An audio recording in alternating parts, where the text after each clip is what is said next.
Bharat Ratna doctor Babasaheb Ambedkar आणि या आरक्षणाचे जनक जे आपण ज्यांना म्हणतोय ते छत्रपती राजर्षी शाहू महाराज त्यांनी प्रबोधनाची समाजातील ज्या उणिवा आहेत त्या उणिवांची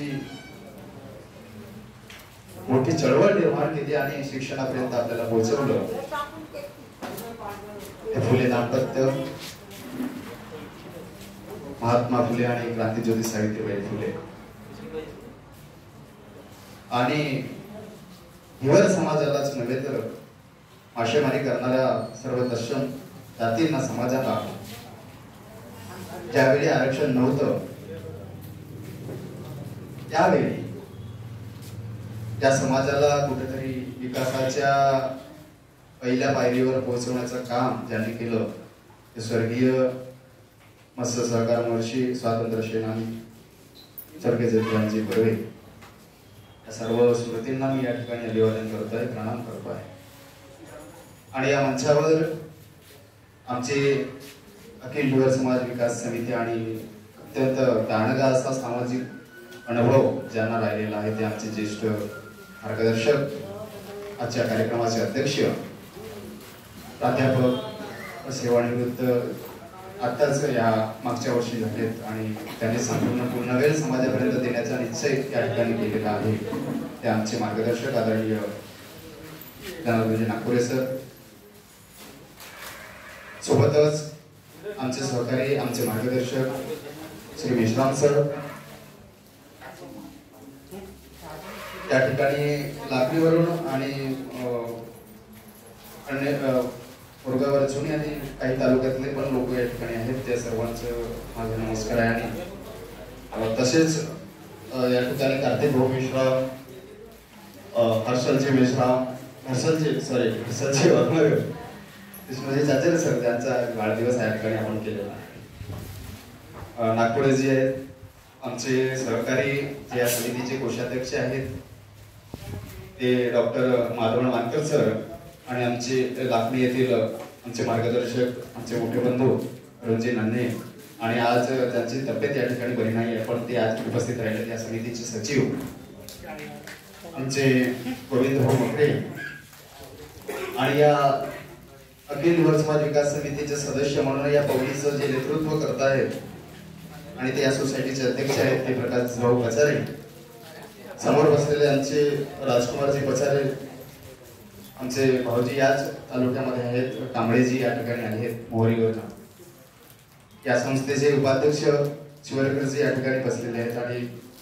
व्यवस्थापक आणि सर्व टीम आणि इतर सर्व मच्छीमार संस्थांचे प्रतिनिधी आणि माझ्या सर्व माय माऊली या ठिकाणी उपस्थित आहेत. भावंडांनो, आपण जी चर्चा करतो आहे ती काही या 2024 मध्ये निर्माण झालेला अचानक हा मुद्दा नाही, आपण लक्षात घ्या. तुम्ही म्हणताय हा हिवर समाज मासेमारी करतोय, फक्त मासेमारी करतोय असं जर तुम्ही म्हणत असाल तर तुम्ही एकदम खोटं म्हणताय. तुम्ही केवळ मासेमारी केलेली नाही, तुम्ही अनेक व्यवसाय केलेले आहेत. तुम्ही मासेमारी करताय, तुम्ही म्हणताय की तुम्ही मत्स्य सहकारी आहात, मत्स्य शेतकरी आहात, तुम्ही खोटं बोलता. तुम्ही शेतकरी नाही. ज्या दिवशी तुम्ही शेतकरी व्हाल त्या दिवशी तुम्ही खऱ्या अर्थानं तुमचे अस्तित्व समजलेले असाल आणि ते समजून घेण्या इतपत तुम्ही आता तरी पोहोचलेले नाही. तर स्वतःच्या समाधानासाठी आपण जरी विशेषण लावत असलो तरी ही ओळख जी आपली खोटी आहे. मला अनेकदा तुम्हाला सांगावंसं वाटते की तुम्ही जे या ठिकाणी बसलेले आहात तुम्ही या ठिकाणी जितके लोक बसल्यात तितक्या सर्वांवरती मला बोट उचलण्याचा अधिकार आहे, तुम्हाला काहीतरी बोलण्याचा अधिकार आहे आणि ते मी आज तुम्हाला बोलणार आहे. कदाचित तुम्हाला वाईटही वाटेल पण ते समजावं लागेल, तुम्हाला स्वीकारावं लागेल. मी आज म्हणतोय मी बेरोजगार आहे, मी शिकलेला आहे, मला आज नोकरी नाही. मी पहिला माणूस नाही, माझ्या बापाला नोकरी नाही, माझ्या आजीला नोकरी नाही, माझ्या पळआजीला नोकरी नव्हती. किती पिढ्या आम्ही नोकऱ्यांपासून वंचित आहोत? किती पिढ्या तुम्ही सांगा, किती पिढ्या? 4 पिढ्या, माझ्या बळाजाची पिढी, माझ्या आजोबाची पिढी, माझ्या बाबाची पिढी आणि माझीही पिढी, अशा 4 पिढ्या आम्ही वंचित आहोत. आणि हे वंचित असण्याचे जे हिशेब आहे ते हिशेब मी तुम्हाला जेव्हापासून या देशाला स्वातंत्र्य भेटलं, स्वातंत्र्यानंतर तरी किमान आम्हाला काहीतरी भेटल ही अपेक्षा होती, पण तसं होऊ शकलं नाही. का होऊ शकलं नाही याची कारण आम्ही तपासली का? कधीच नाही. आम्ही काय करतो? सकाळी उठतो, मच्छ्या पकडायला जातो, 11-12 पर्यंत मासऱ्या घेऊन येतो, विकतो, दुपारपर्यंत घरी येतो, आंघोळ करतो, पुन्हा बाजारात जातो, मच्छ्या कापतो, बाजार सारं होते आणि मग आम्ही घरी येतो, रात्री 2 गुट मारतो, झोपतो, पुन्हा सकाळी उठतो, पुन्हा तसं जातो, पुन्हा तसं. मग आता तुम्ही म्हणता ना 74 वर्ष गेली कशी? ही अशी गेली. कशी संपली 74 वर्ष? अशी संपली. आणि वारंवार तुम्हाला जे सांगितलं जात आहे की तुम्ही एससी मध्ये होता, तुम्ही अनुसूचित जातीमध्ये होता. कुणाला माहिती? मला वाटतं बाबाजी जे बसले आहेत आपल्याला जवळपास 50-60-70 वर्षातले असतील, किंवा कोणी या ठिकाणी 55 किंवा 60 वगैरेच्या दरम्यान, किंवा त्याहीपेक्षा जास्त असतील किंवा त्यापेक्षा कमी असतील. सर्व वयाची मंडळी या ठिकाणी बसलेली आहे. माझे प्रश्न आहे सर्वांना या ठिकाणी, कारण ही जी सभा आहे हा भाषण देण्याचा कार्यक्रम नाही. आणि म्हणून आम्ही या बॅनरवर जे नाव छापलेलं आहे संवाद काय असतं? आम्ही आमच्या घरातल्या माणसांशी संवाद केला पाहिजे, चर्चा केली पाहिजे, बोललो पाहिजे. आणि म्हणून मी तुमच्याशी तेच करतोय, चर्चा मी तुमच्याशी करतोय, मी तुमच्याशी बोलतोय, तुमच्याशी काहीतरी विचारण्याचा मी प्रयत्न करतोय, काहीतरी सांगण्याचा प्रयत्न करतोय, काहीतरी तुमच्याकडनं ऐकण्याचा प्रयत्न करतोय. या सगळ्या भूमिका मला तुमच्या समोर ठेवायच्या आहेत. आणि म्हणून मग जेव्हा आम्ही लढा या ठिकाणी निर्माण करू, तो लढा जो असेल तो अत्यंत महत्वाचा लढा आणि महत्वाचा एक महाआंदोलन जे म्हणतोय आपण, ते त्या ठिकाणी होईल आणि यशस्वी होईल असं मी ठामपणे या ठिकाणी बोलेन. कार्तिकजी मेश्राम हे नाव तुम्हाला अनेकदा परिचित असेल. या माणसाचं अख्खं आयुष्य चळवळीला प्रेरणा देण्यासाठी, चळवळ समजून घेण्यासाठी, चळवळीला उभं करण्यासाठीचे जे योगदान असेल ते तुम्हाला मगाशी पोवाड्यामध्ये सांगताना म्हणाले की अमृतकाळ. कशाचा अमृतकाळ आहे? अमृतकाळ म्हणजे काय असतो अमृतकाळ? 75 वर्ष पूर्ण होतो त्या कालावधीला आपण अमृतकाळ म्हणतो. आता अमृतकाळ म्हणताना त्यांनी फक्त अमृतकाळ म्हणला नाही, काय म्हटलं? वेदनेचा अमृतकाळ. आता वेदना म्हणजे काय होते? मासोळी कापता कापता तो जो काय म्हणतो त्याला, कापतो आपण त्याला, काता, तो आपल्या अंगठ्यावर आला, काय होईल? होईल ना वेदना. ती वेदना, त्या वेदनेचं प्रतिनिधित्व जर कोणी करत असेल तर तो हा ढिवर समाज करतो. आणि तुम्ही आता असंच समजा की आमच्या अंगठ्यावर आता तो सुरा पडलेला आहे, आम्ही रक्तबंबाळ झालो, आम्ही घायाळ झालो, इतकी प्रचंड आमची वेदना आहे.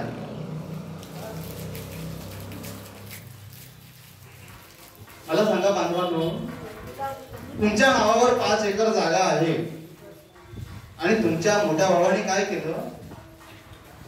तुम्ही 5 भाऊ आहात, मोठ्या भावाने काय केलं? 4 भावांचे नाव काढून दिले,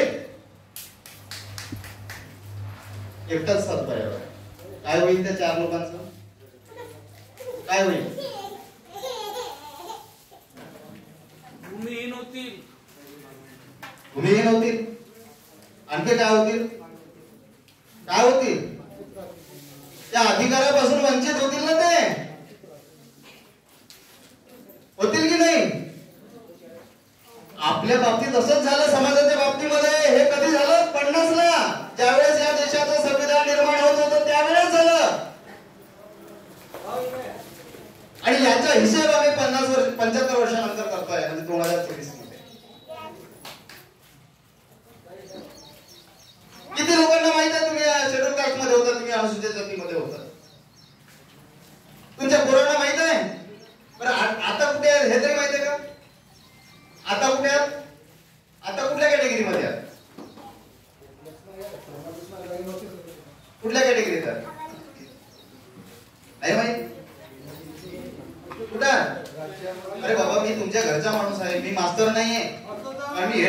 काहीच नाही.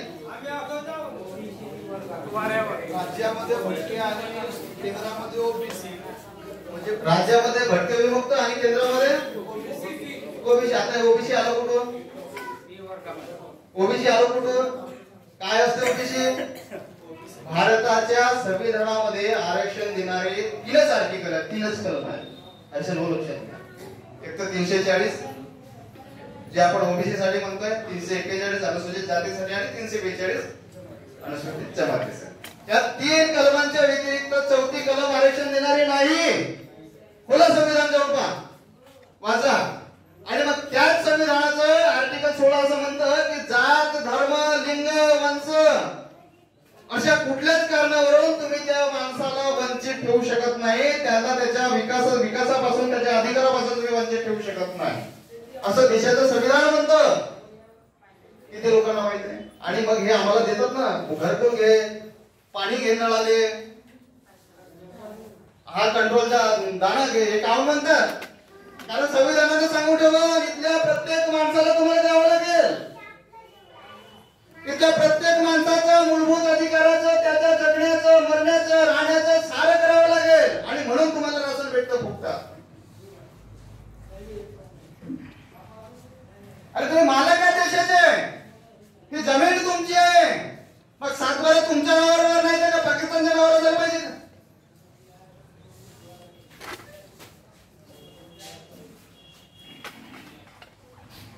50 पासून 2024 पर्यंत माझ्या ज्या 2 पिढ्या संपतायत, त्या 2 पिढ्यांचा हिसाब आम्ही कधी घेणार आहोत?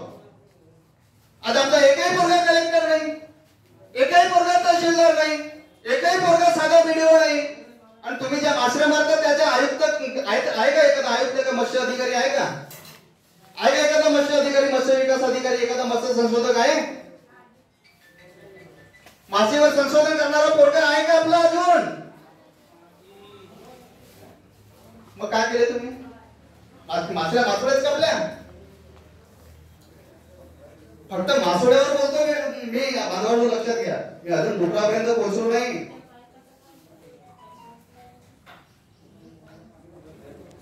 तुम्ही डुकरं कापली नाहीत का? तुमच्या आजोबांनी, तुमच्या पिढ्यांनी डुकरं कापली नाहीत का? डुकरं पोसली नाहीत का? तुम्ही नारायण देवाची पूजा केली नाही का? तुम्ही देवाची पूजा केली नाही का? सगळे माझ्या माय बहिणी या ठिकाणी माझ्या आज्या ज्या बसलेले आहेत, मी अण्णा विचारतोय, केलेली नाही का? इथं बकरा कापणाऱ्याला अनुसूचित जातीचं आरक्षण भेटते, डुकरं कापणाऱ्याचं का?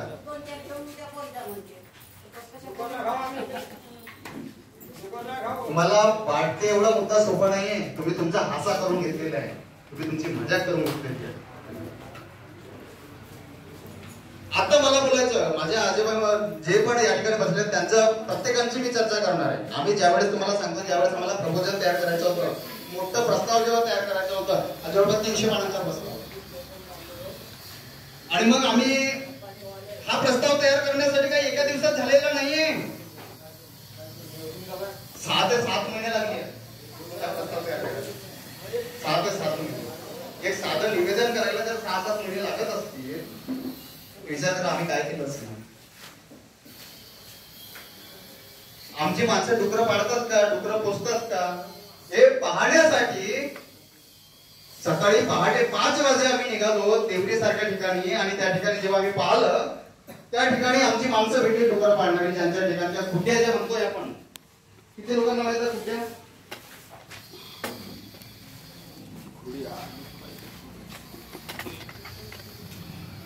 कुत्र्याची खुट्टी असते का?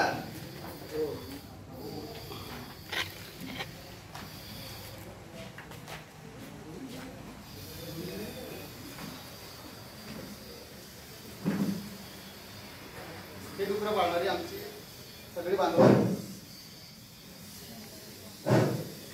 हे आम्ही पाळतो, आता की डुकरं पाळतो. हे भेटले आम्हाला आता. तुम्ही म्हणता ना देश स्वतंत्र झाला, देश स्वतंत्र झाला, आम्ही आमचा विकास झाला, आम्हाला सारं भेटलं, आम्हाला हा भेटते, आम्हाला तो भेटते, हा आमचा भाऊ, तो आमचा भाऊ, तो आमचा साहेब.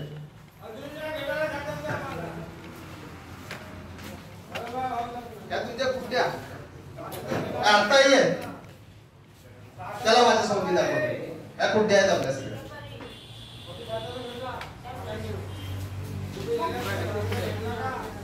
मग आम्हाला अनुसूचित जातीचे आरक्षण जे म्हणतोय आपण ते याच्यावरून भेटतं.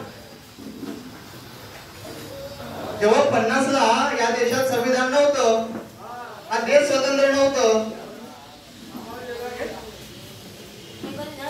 त्यावेळेस आमची अवस्था काय असेल? एवढा समजलं तरी पुढे झालं, आम्हाला काढला. काय अवस्था असेल? तुम्ही फक्त 75 वर्षाचा इतिहास सांगताय. तुमच्यावर अन्याय झालं, तुमच्यावर अन्याय झालं, 75 वर्ष झाले स्वतंत्र होऊन, 75 वर्षापासून अन्याय होत आहे. 75 वर्षापासून नाही, हजारो वर्षापासून तुमच्यावर अन्याय होत आहे. हजारो वर्षापासून तुमच्यावर अन्याय होत आहे. काय म्हणता तुम्ही 75 वर्ष करून घेतलं? कधी जागणार आहात तुम्ही? कधी समजून घेणार आहात? आणि म्हणून ज्या वेळेस ब्रिटिश गव्हर्नमेंट या देशात होतं, त्या ब्रिटिश गव्हर्नमेंटने काय केलं तर 1911 ला जनगणना केली, 1921 ला जनगणना केली. जनगणना म्हणजे काय? त्याला तुम्ही शिरगिनती म्हणता. शिरगिनतीमध्ये कसं असतंय, बाबा याच्याकडे 5 कोंबड्या आहेत, त्याच्याकडे एकच कोंबडी आहे. आता 5 कोंबड्यावाला गरीब की 1 कोंबड्यावाला गरीब? 1 कोंबडीवाला गरीब. तर त्या 1 कोंबडीवाल्याने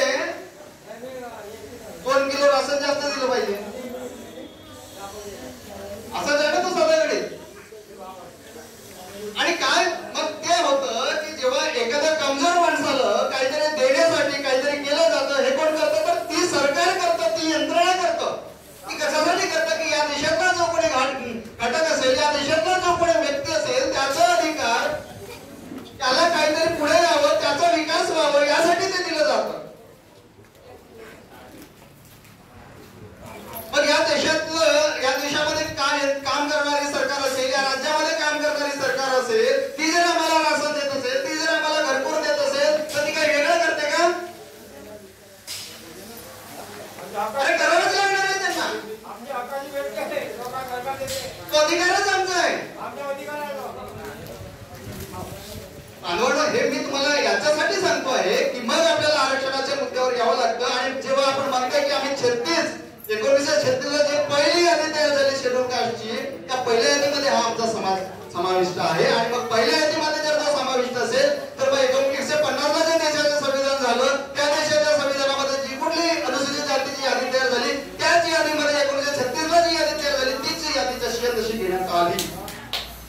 आणि ती यादी जर अनुसूचित जाती म्हणून तुम्ही मागासले म्हणून जर सर्वांना 1950 ला जे या देशाचं संविधान निर्माण झालं, ती जर यादी तुम्ही शेड्यूल कास्ट म्हणून वापरलेली असाल, तर मग आमचंही नाव त्या शेड्यूल कास्टच्या यादीमध्ये असणं आवश्यक होतं की नाही? आवश्यक होतं. जर तुम्ही तीच यादी जशी तशी घेतली असाल, तर मग आम्ही तिथं राहायला पाहिजे होतं. आणि मग 36 ते 50 पर्यंत आम्ही राहिलोही. बाबाजी आता थोडे शांत राहा, मग मी हे सगळं संपल्यावर मी तुमच्याशी चर्चा करेन. ऐकून घ्या आधी, कारण तुम्हाला 10 लोकांना सांगायचं आहे. तुम्हाला सांगतो, मागच्या आठवड्यामध्ये सिरसगडला आम्ही मीटिंग घेतली. काल ज्यांनी त्या मीटिंगचं आयोजन केलेलं होतं ते आमच्या वहिनी, तुमच्या पवनीचीच ती मुलगी आहे. त्यांचा मला फोन आला आणि त्यांनी सांगितलं की भाऊ म्हणे आपण जी त्या दिवशी मीटिंग घेतली, त्या मीटिंगचा इतका इफेक्ट झाला की ज्या रोवाला बाया गेल्या ना म्हणे, त्या बाया तर रोवता चर्चा करत होत्या, जर आम्ही एसी मध्ये असतो तर काय झालं असतं.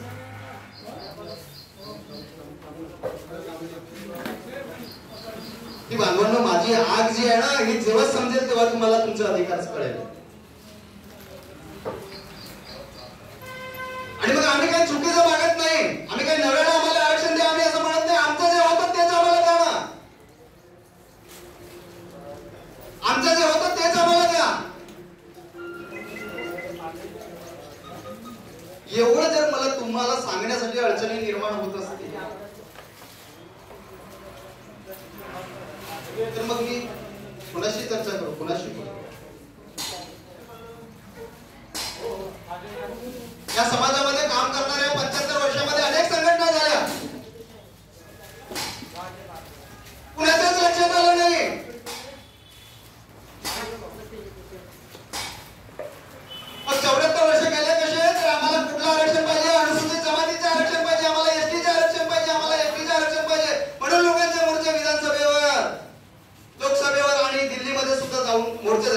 स्वतः साक्षीदार आहात.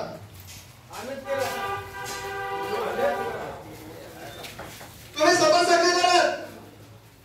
आणि मग जे नव्हतं ते आरक्षण तुम्ही मागितलं, जे जागा तुमच्या नावावर नव्हती ती जागा तुम्ही मागत बसले.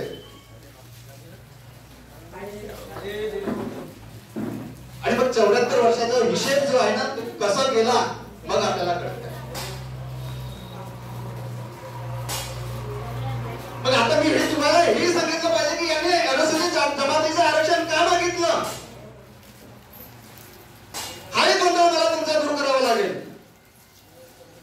आणि मग ह्याला काय की 1950 ला जे देशाचं संविधान निर्माण होत होतं त्यावेळेस सेंट्रल गव्हर्नमेंट जे होतं, भारत सरकार जे होतं, भारत सरकारने प्रत्येक राज्याला सांगितलं त्यावेळेस प्रोव्हिजन गव्हर्नमेंट होतं, म्हणजे तयारीमध्ये होते राज्य निर्मितीच्या.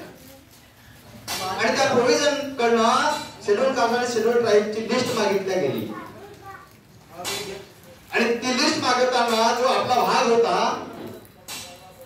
सीपीआय बेरार जे म्हणतोय आपण आता, जे आपलं महाराष्ट्र 1960 नंतर, 1960 नंतर महाराष्ट्र आहे तर 1960 आधी आपण कुठे होतो हे पण आपण समजून घेतलं पाहिजे. तर 1960 आधी मुंबई या राज्याशी जोडलेलो होतो, त्याच्या आधी आपण मध्य प्रदेश या राज्याशी जोडलेलो होतो, आणि त्याच्या आधी आपण सीपीआय बेरार म्हणजे मध्य प्रांत ज्याला आपण म्हणतोय त्या भागाशी आपण जोडलेलो होतो.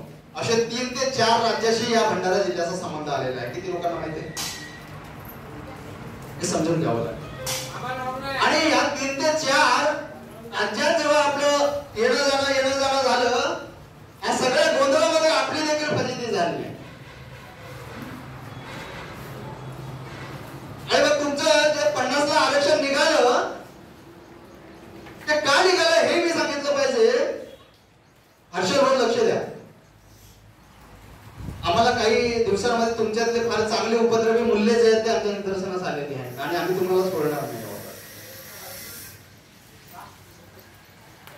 हा काही मनोज केवळ नावाच्या माणसाचा लढा नाहीये आणि मनोज केवळ नावाच्या माणसाचं आरक्षण नाहीये आणि अखिल जीवन समाज विकास समितीचा एक नावाचा काही मुद्दा आणि लढा नाहीये. हा तुम्हा प्रत्येकाचा लढा आहे. हा तुम्हा प्रत्येकाचा अधिकार आहे. या ठिकाणी बसलेल्या एकेकाची ही लढाई नाहीये. ही काय माझी एकट्याची तुमची एकट्याची लढाई नाहीये. सगळ्यांना एकत्र मिळून आपल्याला एकत्र यावं लागेल आणि या लढा पुढे न्यावा लागेल. इथं पाटलाच्या पुरवले आरक्षण लागते.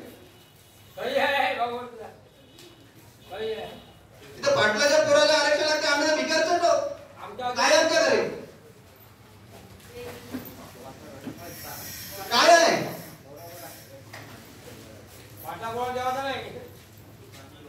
आणि म्हणून मला हे वारंवार तुम्हाला सांगावं लागतं की बांधवांनो जागे व्हा. 10 ऑगस्ट पुढच्या महिन्यात 10 ऑगस्ट येतोय. 10 ऑगस्ट 1950 ला नवीन जो ऑर्डर आला अनुसूचित जातीचं त्याच्या बाहेर आपण पडलेलो होतो आणि त्याला आता 74 वर्ष पूर्ण होऊन राहिले आणि 2025 मध्ये 75 वर्ष पूर्ण. आम्हाला का 25 वर्ष वाट पाहायचं वाट पाहायची का? स्वतःचाच अधिकार मागण्यासाठी 75 वर्ष वाट पाहायची का? आणि म्हणून मग हे अखिल दिवस समाज नावाची जी समिती तुमच्या समोर येते आहे ना 75 वर्षानंतर ते समजून घ्या.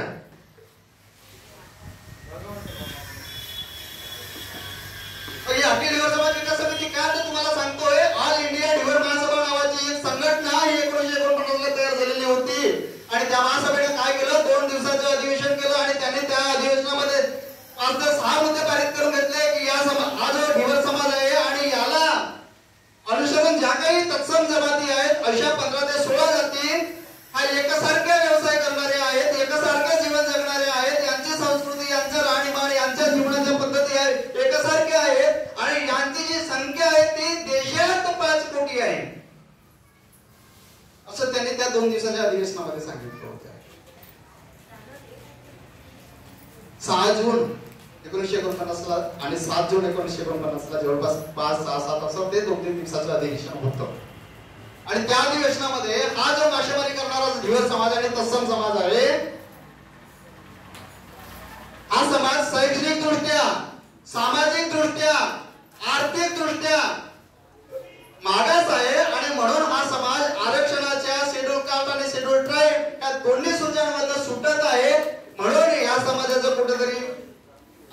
महत्वाच्या सूचीमध्ये समाविष्ट व्हावं असं प्रपोजल डॉक्टर बाबासाहेब आंबेडकर जे त्यावेळेस कायदा मंत्री होते त्यावेळेस बाबासाहेबांना हे देण्यात आलं. ते लोकांना माहिती आहे. डॉक्टर बाबासाहेब आंबेडकर जेव्हा कायदा मंत्री होते त्याच वेळेस ऑल इंडिया ढिवर महासभेने बाबासाहेबांना निवेदन दिलं होतं की या देशाचा मच्छीमार समाज जो आहे ढिवर आणि तत्सम हा अनुसूचित जाती आणि अनुसूचित जमातीच्या यादीतून सुटतोय. या देशाच्या संविधानाच्या यादीतून सुटतोय आणि याचा आकडा हा 5 कोटीच्या जवळपास आहे. आणि तुम्ही याच्यावर विचार करा. हे बाबासाहेबांच्या निदर्शनास आणून दिलं. मी तारखेसहित तुम्हाला सांगतोय. आणि बाबासाहेब कायदा मंत्री असताना बाबासाहेबांनी एक्सप्रेस लेटर काढले राज्यांना की बाबा या समाजावर अन्याय होत आहे. तुम्ही या समाजाचे अहवाल पाठवा. या समाजाची स्थिती पाठवा. काय आहे ते बाबासाहेबांनी 49 पत्र पाठवले सगळ्या राज्यांना. एकाही राज्याचा अहवाल गेलेला नाही. तेव्हापासून ते अहवाल आणि बाबासाहेबांनी मग पुन्हा तुम्हाला सांगतोय आपले पत्र पाठवल्याच्या नंतर 7 महिन्यातच बाबासाहेबांना कायदेमंत्री पदाचा राजीनामा द्यावा लागलेला आहे. ते त्याच्या डिटेल मी जात नाही. तुम्ही कधीतरी तुमचा इतिहास तपासून पहा.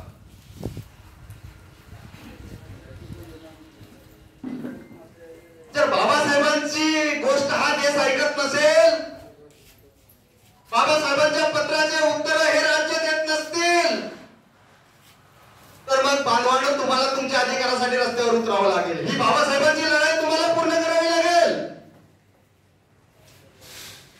तुम्ही जे म्हणताय ना बाबासाहेब आमचे नाहीत, तुम्ही जे म्हणताय ना बाबासाहेबांचे आमचे काय संबंध आहेत, बाबासाहेबांनी देशाचं संविधान निर्माण केलं तर बाबासाहेबांची देखील ही अडचण राहिलेली आहे. बाबासाहेबांनी जर तुमच्या आरक्षण तुमच्या बाबासाहेबांना मान्य नसतं तर बाबासाहेबांनी त्यांच्या स्वतःच्या पुस्तकामध्ये ढिवर समाजाचा उल्लेख केलेला नसता. आणि बाबासाहेबांनी जे द अनटचेबल नावाचं पुस्तक लिहिलेलं आहे जे 1948 ला प्रकाशित केलं त्या पुस्तकामध्ये जा आणि तुम्ही तपासा ढिवरांचा उल्लेख अनुसूचित जातीमध्ये आहे की नाहीये. एवढे पुरावे तुमच्याकडे. अरे बाबा तुमच्या 2 पिढ्यांनी तुम्हाला बाबासाहेब आंबेडकर देखील सांगितलं नाही.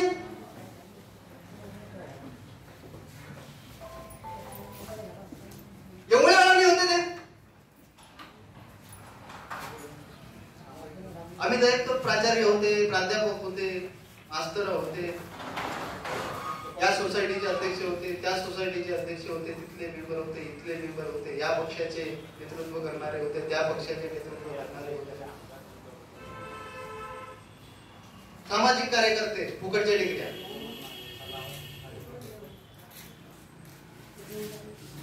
सारा फुकटचं काम. काय झालं याच्यामध्ये? समाजाचं नुकसान झालं, 3 पिढ्यांचं नुकसान झालं. आणि आणखी पुन्हा जर 1000 पिढ्यांचं नुकसान करायचं असेल तर असेच बसा. आज हा प्रपोजल पाठवताना 3 वर्ष पूर्ण झाले जुलैमध्ये. 3 वर्षानंतर आम्हाला 100-200 लोकांची सभा कवनीमध्ये घ्यावं लागते. हे दुर्दैव आहे आमचे. आज या ठिकाणी किमान 5000 लोकांची सभा झाली असते. ते होऊ शकली इतके घ्या पाहिजे, इतके आम्ही मागे आहोत. आणि आता जर मी तुमच्या समोर हा मुद्दा ठेवत असेल, मी हे तुम्हाला सांगत असेल, हे तुमची अस्मिता तुमचा इतिहास जर मी तुम्हाला सांगत असेल तर पुढच्या 5 महिन्यामध्ये तुम्ही या ठिकाणी 10,000च्या संख्येने उपस्थित झाले पाहिजे. आणि मग आपण जिल्ह्यामध्ये जे 1 लाखाचं मोठं महाआंदोलन जे म्हणतात तेव्हाच आपण ते यशस्वी करू शकणार आहोत. एकटे प्रकाश पचारे इथं पुरणार नाही, एकटा मनोज केवट इथं पुरणार नाही. आणि जिंको तरी समूहाने जिंको आणि हारो तरी समूहाने हारो. कुठलाच पुरावा आमच्या याच्यात नाही. जितके रेफरन्सेस, जितके पुरावे, जितके डॉक्युमेंट सगळे या समाजाच्या हितासाठी गोंधळून राहिले, सगळे ओरडून राहिले की बाबा आम्ही तुमचाच अधिकार आहे. जे मोठमोठ्या जाती जे आरक्षण मागतात ना त्यांच्या एकांकडे इतके पुरावे नाहीत, तितके पुरावे तुमच्या ढिवरांकडे आहेत.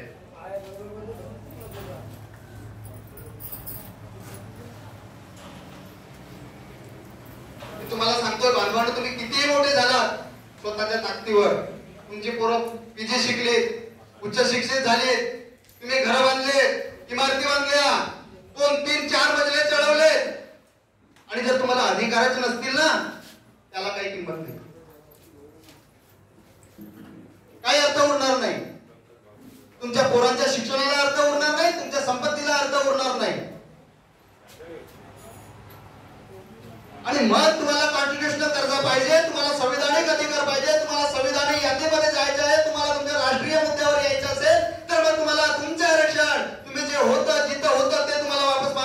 लागेल आणि त्याची सुरुवात जी आपण केलेली आहे.